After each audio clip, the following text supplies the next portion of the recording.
Welcome friends.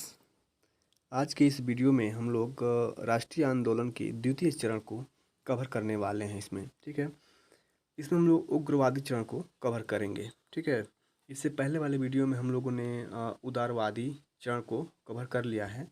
जो लोग उस वीडियो को नहीं देखे हैं वो लोग पहले उस वीडियो को देखें, उसके बाद से इस वीडियो को देखें, तब पूरा क्लियर होगा फिगर। ठीक है, चलिए हम लोग उग्रवादी चरण को यहाँ पे देखते हैं। उग्रवादी चरण जो है 1905 से लेकर के 1919 तक का टाइम पीरियड था। ठीक है,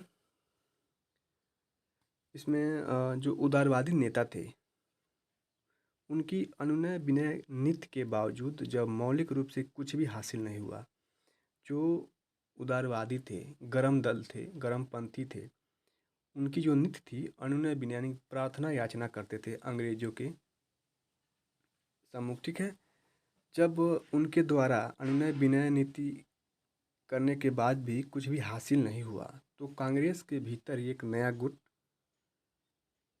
जो प्रारंभ से ही उदारवादियों की नीतियों का आलोचक था उभर कर सामने आया। इस गुट को गरम दल के नाम से जाना गया। इस गुट के जो नेता थे वो गरम दल के थे। ठीक है, थे 1905 तक, 1905 से 6 तक कांग्रेस के भीतर इस गुट का स्पष्ट प्रभाव दिखने लगा। कांग्रेस के उग्रवादी अथवा अतिवादी कहे जाने वाले नेताओं में 4 प्रमुख नेता थे जो लाल बाल पाल के नाम से जाने जाते थे। लाल यानी कि लाला लाजपत राय, बाल बाल गंगाधर तिलक और पाल बिपिन चंद्र पाल तथा अरविंद घोष। ये प्रमुख 4 नेता थे जो गरम दल के नेता थे यानी कि उग्रवादी थे। ठीक है, इन नेताओं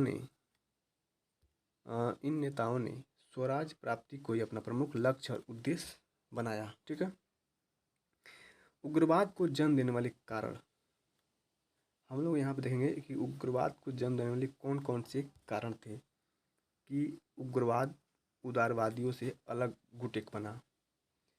तो अंग्रेजों द्वारा कांग्रेस के अनुनय विनय एवं मांगों पर ध्यान न दिए जाने के कारण राजनीतिक रूप से जागृत कांग्रेस का एक वर्ग असंतुष्ट हो गया तथा वह राजनीतिक आंदोलन का कोई दूसरा रास्ता अपनाने पर विचार करने लगा।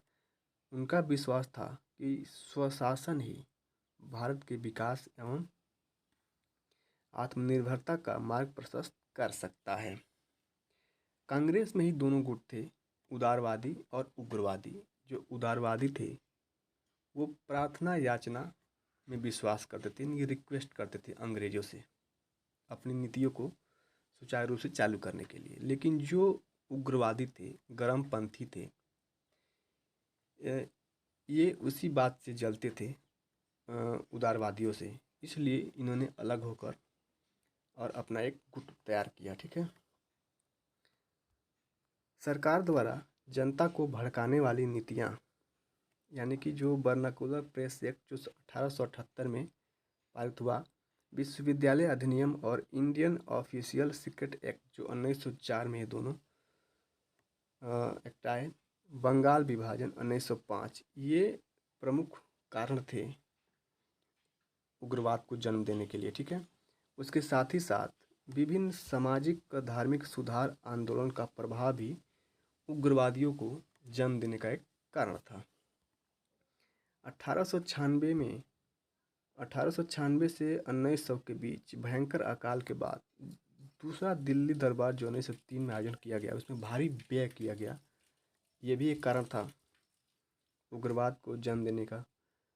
तिलक व राष्ट्रवादी नेताओं पर राजद्रोह का मुकदमा लगाकर लंबे कारावास की सजा दिया जाना भी एक प्रमुख कारण था। इन सब घटनाओं के प्रतिक्रिया स्वरूप इस भावना का जन्म हुआ कि स्वराज मांगने से नहीं अपितु संघर्ष से प्राप्त होगा। भारतीय क्रांतिकारियों का संवैधानिक आंदोलन से विश्वास उठ गया, अतः संघर्ष द्वारा स्वतंत्रता प्राप्ति का भाव उग्र राष्ट्रवाद या उग्रवाद कहा गया। ठीक है, अब हम लोग देखेंगे कि विचारधारा एवं कार्य पद्धति, जो उग्रवादी थे, गर्मपंथी थे, उनकी क्या विचारधारा थी, वो कैसे कार्य करते थे, वो हम लोग यहाँ पे डिस्कस कर लेते हैं। जो उग्रवादी नेता थे वो ब्रिटिश शासन से घृणा करते थे और अंग्रेजों को भारत से बाहर निकालने की बात करते थे। उनका विश्वास था कि भारतीयों की मुक्ति स्वयं के प्रयत्नों से होगी, न कि अंग्रेजों की कृपा से। ठीक है। इसी क्रम में तिलक ने स्वराज मेरा जन्मसिद्ध अधिकार है, मैं इसे लेकर रहूँगा का नारा दिया। ये इम्पोर्टेंट, ये कई बार एग्जाम में पूछ चुका है। जो भी मैटर इसमें दिया जा रहा है ये सभी कभी न कभी किसी न किसी एग्जाम में पूछे गए हैं। ठीक है, तो इस पर विशेष आप लोग ध्यान दीजिएगा।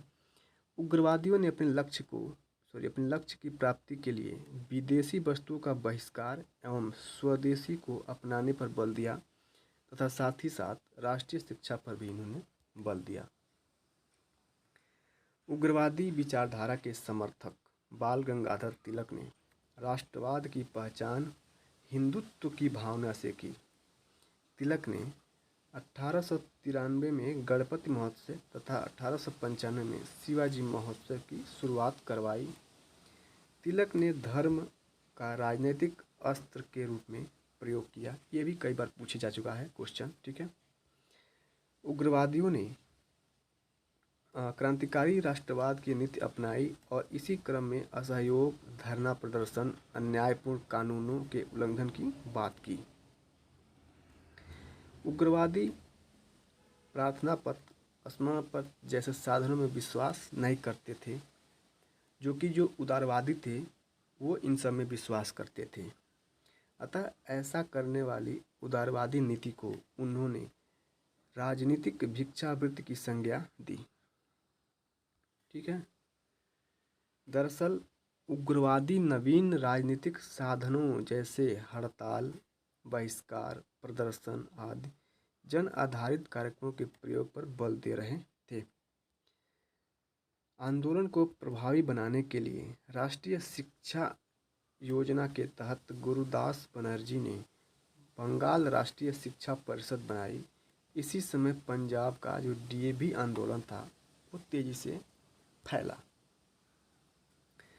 उग्रवादियों ने ग्राम सफाई, प्रतिबंधक पुलिस कार्य, मेलों का आयोजन आदि कार्य किए व विभिन्न सहकारी संगठन, स्वयंसेवी संस्थाएं, गुप्त संगठन आदि स्थापित किए। ये सब उग्रवादियों का कार्यविधि था। ठीक है। उग्रवादियों की सीमाएं क्या थी, वो किस सीमा के तहत कार्य करते थे?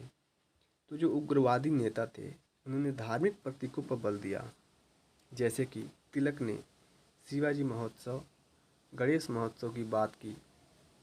फलतः सांप्रदायिकता को बढ़ावा मिला।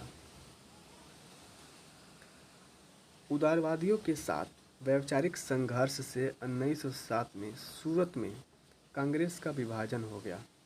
परिणाम स्वरूप राष्ट्रीय आंदोलन कमजोर हुआ और ब्रिटिश सरकार को आंदोलन के दमन का अवसर एक बार फिर से मिल गया। तो ये सब राष्ट्रवाद की भावना जो थी वो उग्रवादियों को उदारवादियों से अलग की।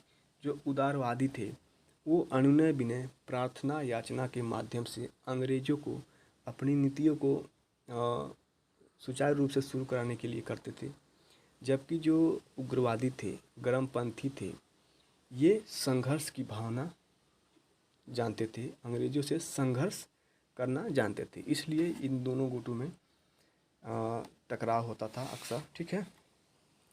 तो इस वीडियो में बस इतना ही। ठीक है, मिलते हैं अगले वीडियो में। तब तक के लिए थैंक यू।